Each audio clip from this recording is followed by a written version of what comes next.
I was an executive recruiter. I had very fancy offices. And one day, a friend came to me and said, "You need to see what's going on in your community." And what I saw horrified me in these godforsaken motels, about a mile and a half from my office, were families who had no other place to be. There were two, three, four, five people in a single room with a single bed. There was no place to cook. There was no place to even think a private thought. And my friend said, "Connie, there are hungry homeless kids in your community. Fix it."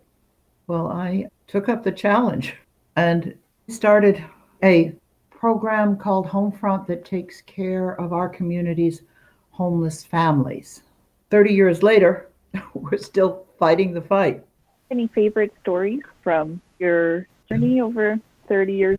We had a young girl, Angel. She was living in the motels with a mom. We knew that this was an incredibly bright child. We got her enrolled in school. We got them moved out of the motels into a affordable housing unit. And now Angel is a PhD nurse. She has written a book. She owns a lovely home, has raised two great kids. That's incredible. And since its inception, what has been the most challenging thing for you? I used to believe, Meg, that my HomeFront job was to make sure that every kid had a dignified roof over their head. The lack of affordable housing is a horrific issue in our community. But then I realized my biggest job to really deal with homelessness is to give those families a vision of a different future and the tools to get there. But it's not until the families have a vision that the tools matter. So HomeFront had to get into the business of helping people get educations, not just kids, but their parents who so often did not even have a high school equivalency diploma, so people could get jobs and keep jobs. It's truly responding to the need. That's what we do.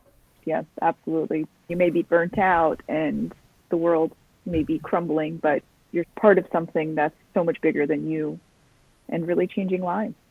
What's the greatest lesson you've learned from the work you've done? Don't go into it halfway. Give it your whole heart. Be fearless. I was a woman on fire 30 years ago because it was just so wrong that there were homeless kids in our community. We've done so much, and there's so much more to do. It's a privilege to do the work that we do.